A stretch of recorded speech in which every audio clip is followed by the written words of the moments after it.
Okay, so numbers 33, 34, 36, 37, 38, and 40. AP1 Momentum set. I think it's set 2. I've got them all kind of jacked up and mixed up all over the place. But by the time I'm done this, all of them will be done. I just have to make sure you can find them easily. So we're going to start with 33.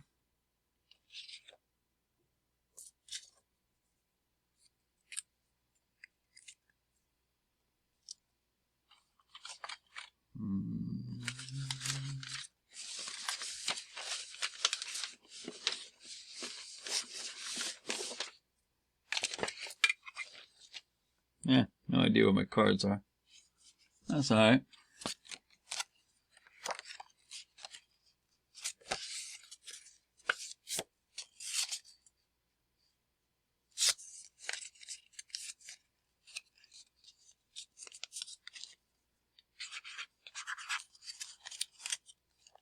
There you go. 33. Two identical blocks with mass 5 kilograms each are connected to the opposite ends of a compressed spring. The blocks are initially slide together on a frictionless surface with a velocity of 2 meters per second to the right. The spring is then released by remote control. At some later instant, the left block is moving at 1 meter per second to the left, and the other block is moving to the right. What is the speed of the center of mass of the system at that instant? Alright, so this question really comes down to, they ask us for the speed of the center of mass. But here's what we know. They give us a lot of other information. But as long as the forces are internal, and they are, then the speed of the center of mass isn't going to change. The two pieces may change, but the speed of the center of mass, their balance, is going to stay the same. So before they got blown apart, their center of mass was moving at 2 meters per second. Afterwards, it should still be moving at 2 meters per second. This part about which way the other one's going, it would be helpful if we wanted to use that to find how fast the other block is going, but they just ask us about the speed of the center of mass. So I'm going straight to letter C, and I will be correct. So that's one of the ones you want to be careful of. Internal forces are not going to change the speed of the center of mass. These two blocks, when they were connected by this spring, were just moving, and say their center of mass would have been right in between them. And that whole thing, including the center of mass, was moving at 2 meters per second. When you break them apart, this one might slow down or go backwards, and this one might speed up here, but that center of mass will still move at that 2 meters per second because the forces were internal.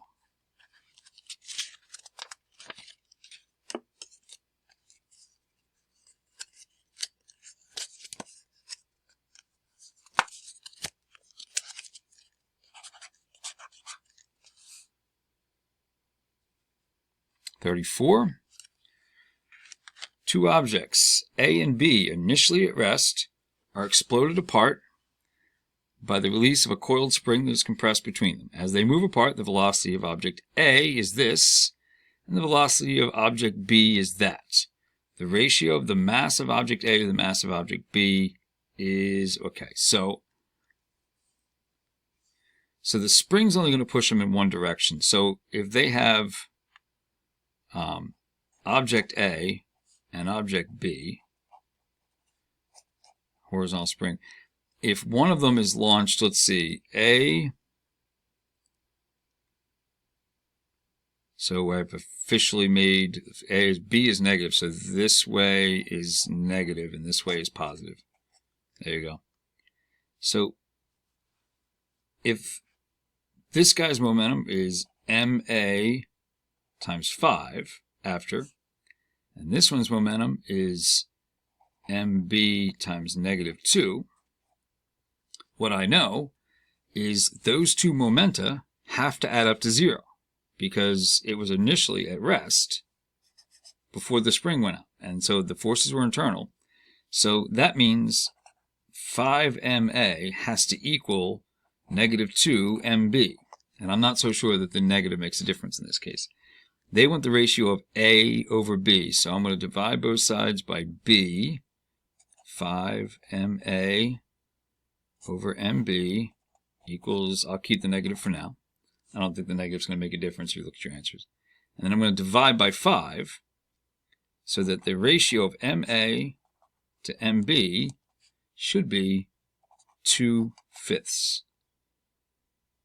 I get an answer of B then. 34, yes, that is B. So they started at rest, so the momentums after have to add up to 0, which means they have to be equal to each other. It's only 2 of them.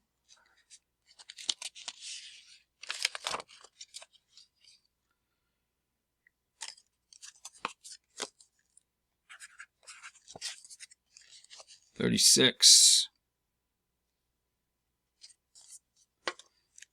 Two people of unequal mass are initially standing still on ice with negligible friction." It's me and Mr. Tippins. "They then simultaneously push each other horizontally. Afterwards, which of the following is true?" All right. Speeds, are they equal? Let's go with that one. I can definitely rule that out because we don't have the same mass. What I know is we have to have the same momentums. Our MV, so if it's me and Tippins, Wellborn's mass times Wellborn's velocity has to equal Tippins' mass times Tippins' velocity. And his mass is bigger, so his velocity is probably going to be less, right? So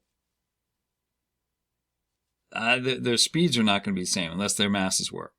If their speeds aren't the same, you got to be careful. You can't assume the kinetic energies will be equal because kinetic energy squares velocity. So, for example, I would probably have more kinetic energy here because my velocity would be larger. Even though he has more mass, in kinetic energy, velocity counts more. The momenta of the two people are of equal magnitude. Aha, now that I can get on board with. The center of mass of the two-person system moves in the... Whoa, wait a second. We were stationary at the beginning. So that ain't moving anywhere. Our center of mass, as we move apart, is going to stay right where it was when we pushed. The less massive person has a smaller initial acceleration than the... If it's the same force on a smaller mass, that should be a bigger acceleration. So this is just a bastardization, incorrect form or use of Newton's second law. So it's got to be C. 36, C, yep.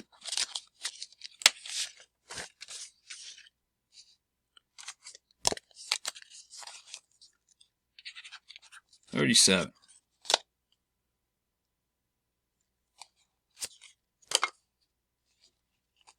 Two skaters are initially at rest next to each other on frictionless ice." Sounds like a broken record. "Skater A pushes on skater B. If skater A has a greater mass than B, which of the following correctly relates the magnitudes of their momentum?" We just did this. What happens? It has to be true about their momentums. Momentums have to be the same. So I'm ruling out these two right off the bat. There's no way the momentums are different. Their kinetic energies after the push. I would hedge my bets. Whoever has the smaller mass is going to have the larger velocity after they push, and that person's going to have the more kinetic energy because of the squaring that occurs there. So A has the greater mass. B is going to be moving faster. So I would say B's kinetic energy is the greater. I would go with A.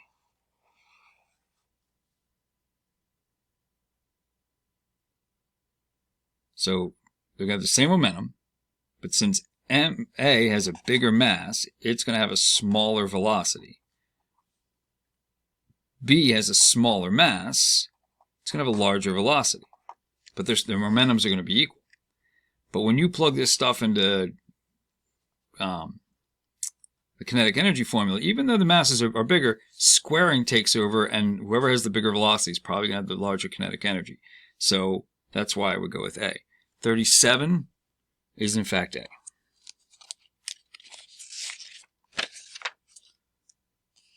"38 and 40, and we're wrapped up. Okay, so 38.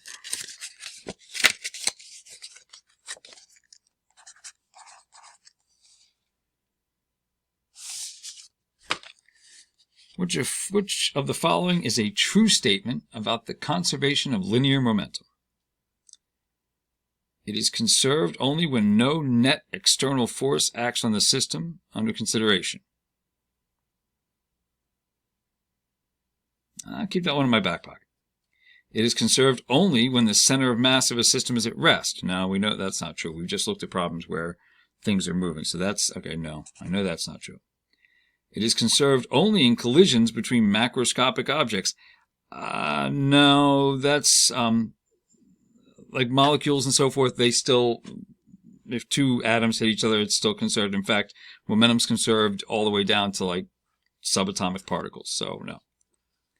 It's conserved only in two-body collisions. No, there's no limit on the number of collisions, so no. It's conserved only in one-dimensional and two dimensions. No. It handles it. Nope. So it's got to be A. So yeah, if there is an external force, a net external force, then that will change the momentum of the system. So I thought that was right, but yeah, I wanted to rule out the other ones. 38, A, yep. And it's always annoying when you give you the right answer first, because you're like,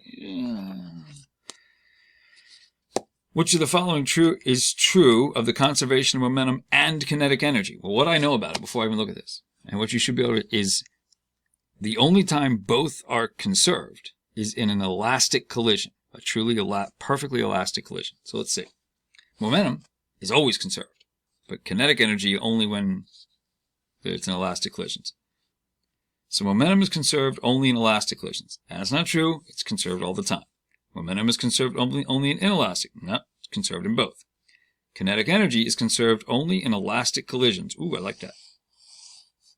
Kinetic energy is conserved only in inelastic. There's a lot of deformation and stuff, a lot of friction. Nope. Both require the same conditions in order to be conserved. No, that's not true. So it's got to be C.